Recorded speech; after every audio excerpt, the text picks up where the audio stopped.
county really is in charge of school districts and what their boundaries are. And so there's, I think, 14 or 16 kind of steps that we go through. Some of them are pretty quick things that you move along with. And the timelines would be so much similar to our whole rate sharing, where certain decisions have to be made by an October that get you ready for a February decision that set you up for reorganization. When we move toward reorganization, does that open our boundaries up? Yes. Yes. What do you mean by that, Chuck? I mean, people on the fringe could petition out. Or in. Or in, right, yeah. So you're saying a SAC kid could open enroll to, say, Carroll, where they couldn't now, but since they've joined your district, they could do that then? Or is that what He you're can saying? open enroll anytime, I mean, as long as he follows the calendar dates. But if you join the Crestland, Shaler Crestland district, you could have a half a dozen neighbors over there whose property joins that district say, okay, we're going to petition into that district. Well, you're talking about the We're going to lose the land. value and the whole works? Yeah, we're going to lose the land, the taxes, and everything. And whole rate The sharing. reverse is true. There are people on the fringe of their district. I think that you have to have common boundaries in order to do this. I mean, you can't take You can't a section cover- out of the center of your district and say, oh, we're going to go there. They have to be, connected. But those people on their borders can do the same thing, We've got a lot of people on the edge of our district in the Oroville area that are pretty shaky about what they're proposing. I think, we could gain some people there possibly. Chances are we lose a few people to Southern Cal, I don't know.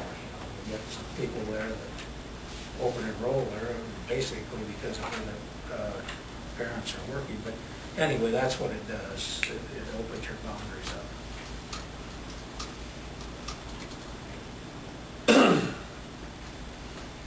That's why we want to be as good a school as we can be prior to that. I think we took a huge step this past year. I know one of the things I hear is people in the community talk about finances. They're all worried about money and all that.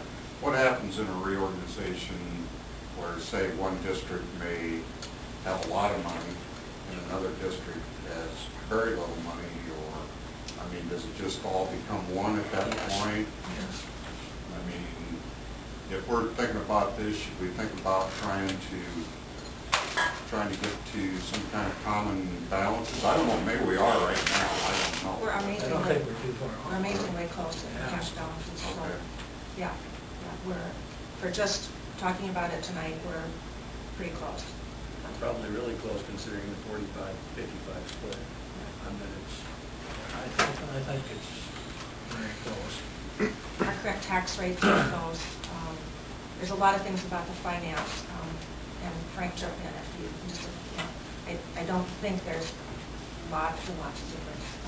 SAC would have quite a bit larger balance in loss once of sales tax.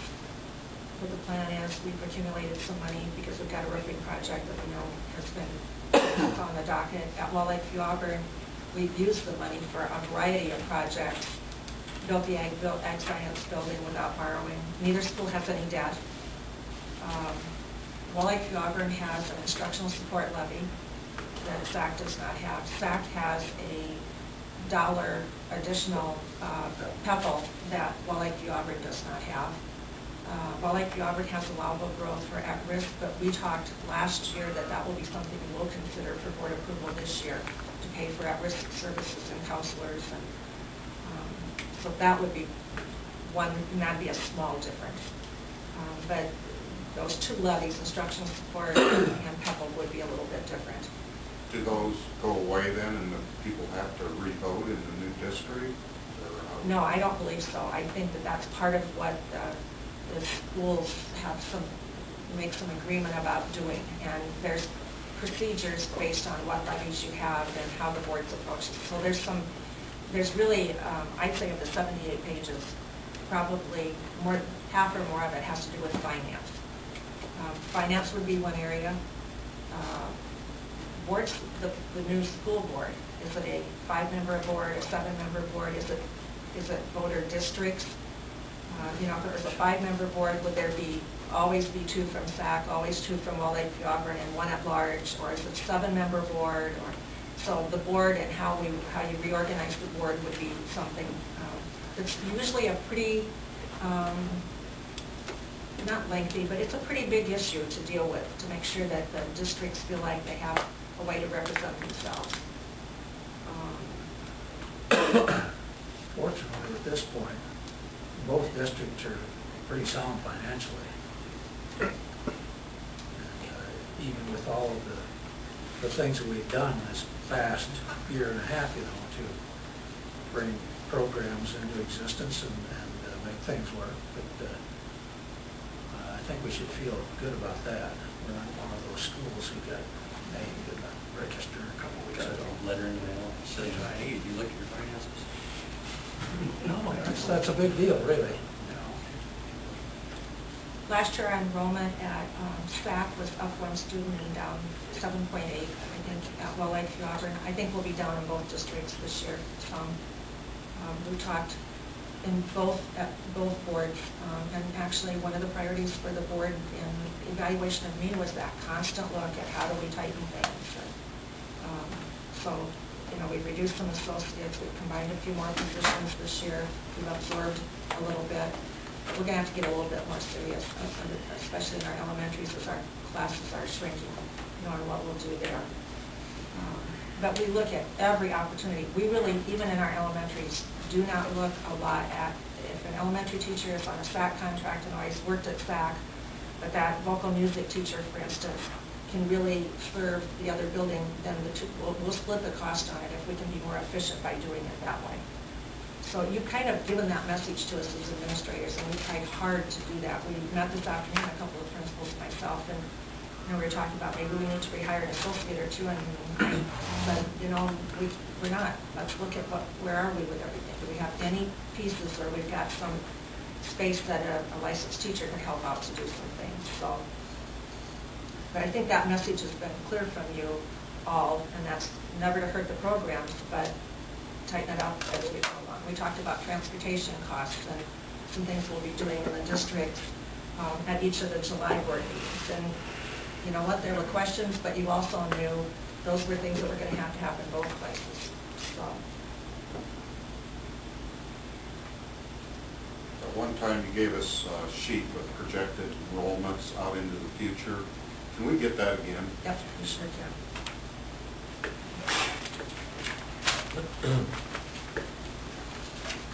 The other thing that I could do is we could, between the 2 business offices, we could put some financial information together about both districts so you can really take a look at each other if you'd like for us to do that. Because in the opposite districts, people are going to ask, so, you know, they'll ask Chuck or Lisa or John, well, what's SAC like financially, and they'll ask you guys, so what sort of shape is Wall Lake Auburn in?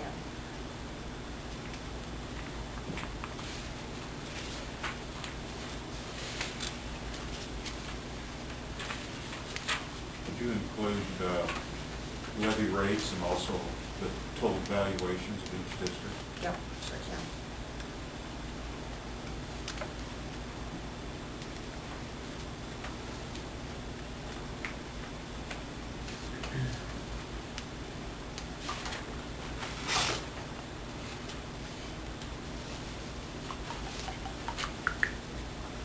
Is there any point, I know the state putting all this sharing to reorganization, is there any point in our sharing that say we share for 5 years or 8 years or whatever, do we get penalized for not reorganizing, or is there, you see what I'm saying? I No, mean, we would just- could share they're just- forever, we just wouldn't get any bonus dollars? Yes, it would be financial in nature only. There'd be no penalty